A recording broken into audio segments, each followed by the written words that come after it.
क्या है भगवान शिव की तीसरी आंख का वैज्ञानिक रहस्य, जानिए। भगवान शंकर का एक नाम त्रिलोचन भी है। त्रिलोचन का अर्थ होता है तीन आंखों वाला, क्योंकि एकमात्र भगवान शंकर ही ऐसे हैं जिनकी तीन आंखें हैं। पुराणों में भगवान शंकर के माथे पर एक तीसरी आंख के होने का उल्लेख है। उस आंख से वे वह सब कुछ देख सकते हैं जो आम आंखों से नहीं देखा जा सकता। जब वे तीसरी आंख खोलते हैं तो उससे बहुत ही ज़्यादा ऊर्जा निकलती है। एक बार खुलते ही सब कुछ साफ नजर आता है, फिर वे ब्रह्मांड में झांक रहे होते हैं। ऐसी स्थिति में वे कॉस्मिक फ्रीक्वेंसी या ब्रह्मांडीय आवृत्ति से जुड़े होते हैं। तब वे कहीं भी देख सकते हैं और किसी से भी प्रत्यक्ष संपर्क स्थापित कर सकते हैं। शिव का तीसरा चक्षु आज्ञा चक्र पर स्थित है। आज्ञा चक्र ही विवेक बुद्धि का स्रोत है। तृतीय नेत्र खुल जाने पर सामान्य बीज रूपी मनुष्य की संभावनाएं वट वृक्ष का आकार ले लेती हैं। आप इस आंख से ब्रह्मांड में अलग अलग आयामों में देख और सफर कर सकते हैं। वैज्ञानिक रहस्य, मस्तिष्क के दो भागों के बीच एक पीनियल ग्लैंड होती है। तीसरी आंख इसी को दर्शाती है। इसका काम है एक हार्मोन्स को छोड़ना जिसे मेलाटोनिन हार्मोन कहते हैं, जो सोने और जागने के घटना चक्र का संचालन करता है। जर्मन वैज्ञानिकों का ऐसा मत है कि इस तीसरे नेत्र के द्वारा दिशा ज्ञान भी होता है। इसमें पाया जाने वाला हार्मोन्स मेलाटोनिन मनुष्य की मानसिक उदासी से संबंधित है। अनेकानेक मनोविकारों एवं मानसिक गुणों का संबंध यहाँ स्रावित हार्मोन स्रावों से है। ये ग्रंथि लाइट सेंसिटिव है, इसलिए काफ़ी हद तक इसे तीसरी आंख भी कहा जाता है। आप भले ही अंधे हो जाएं, लेकिन आपको लाइट का चमकना जरूर दिखाई देगा, जो इसी पीनियल ग्लैंड के कारण है। यदि आप लाइट का चमकना देख सकते हैं तो फिर आप सब कुछ देखने की क्षमता रखते हैं। यही वो पीनियल ग्लैंड है जो ब्रह्मांड में झांकने का माध्यम है। इसके जागृत हो जाने पर ही कहते हैं कि व्यक्ति के ज्ञान चक्षु खुल गए, उसे निर्वाण प्राप्त हो गया, या वह अब प्रकृति के बंधन से मुक्ति होकर सब कुछ करने के लिए स्वतंत्र है। इसके जागृत होने को ही कहते हैं कि अब व्यक्ति के पास दिव्य नेत्र है। ये पीनियल ग्लैंड लगभग आंख की तरह होती है। पीनियल ग्लैंड जीवधारियों में पूर्व में आंख के ही आकार का था। इसमें रोएंदार एक लेंस का प्रतिरूप होता है और एक पारदर्शक द्रव भी अंदर रहता है। इसके अतिरिक्त प्रकाश संवेदी कोशिकाएं एवं अल्प विकसित रेटिना भी पाई जाती है। मानव प्राणी में इसका वजन 2 मिलीग्राम होता है। यह मेढक की खोपड़ी में तथा छिपकलियों में चमड़ी के नीचे पाया जाता है। इन जीव घटाव जंतुओं में ये तीसरा नेत्र रंग की पहचान कर सकता है। छिपकलियों में तीसरे नेत्र से कोई फायदा नहीं, क्योंकि वह चमड़ी के नीचे ढका रहता है। आदमियों में ये ग्लैंड या ग्रंथि के रूप में परिवर्तित हो गई है। इसमें तंत्रिका कोशिकाएं पाई जाती हैं।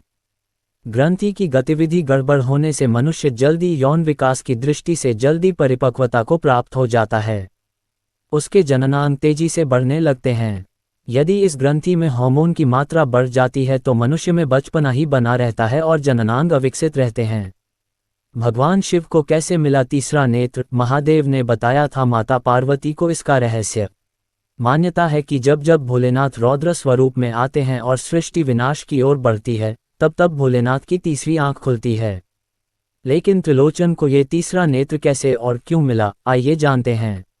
देवों के देव महादेव को जगत का पालनकर्ता कहा जाता है, जिन्हें खुश करना सबसे आसान है। जो भी भक्त भोलेनाथ की सच्चे दिल से आराधना करता है, शिव शंकर उसी के हो जाते हैं।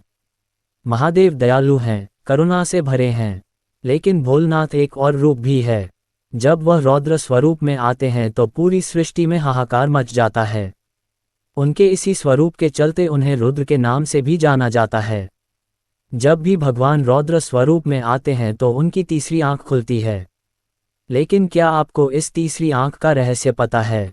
इस श्रावण मास में आइए जानते हैं कि आखिर भोलेनाथ को ये तीसरी आंख कैसे मिली और इसका रहस्य क्या है।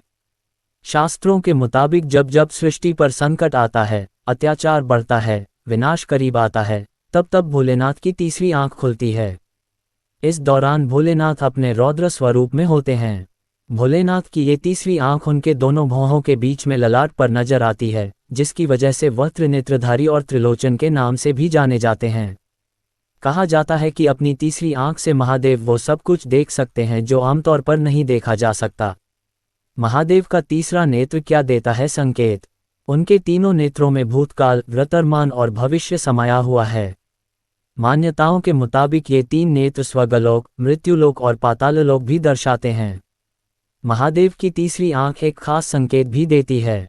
मान्यता है कि भोलेनाथ जब जब अपना तीसरा नेत्र खोलते हैं तब तब नए युग का सूत्रपात होता है। आइए जानते हैं महादेव को तीसरी आंख कैसे मिली और सबसे पहले उन्होंने इसे कब खोला था। कैसे मिली महादेव को तीसरी आंख? मान्यताओं के मुताबिक भगवान शिव हिमालय पर्वत पर एक सभा का आयोजन कर रहे थे।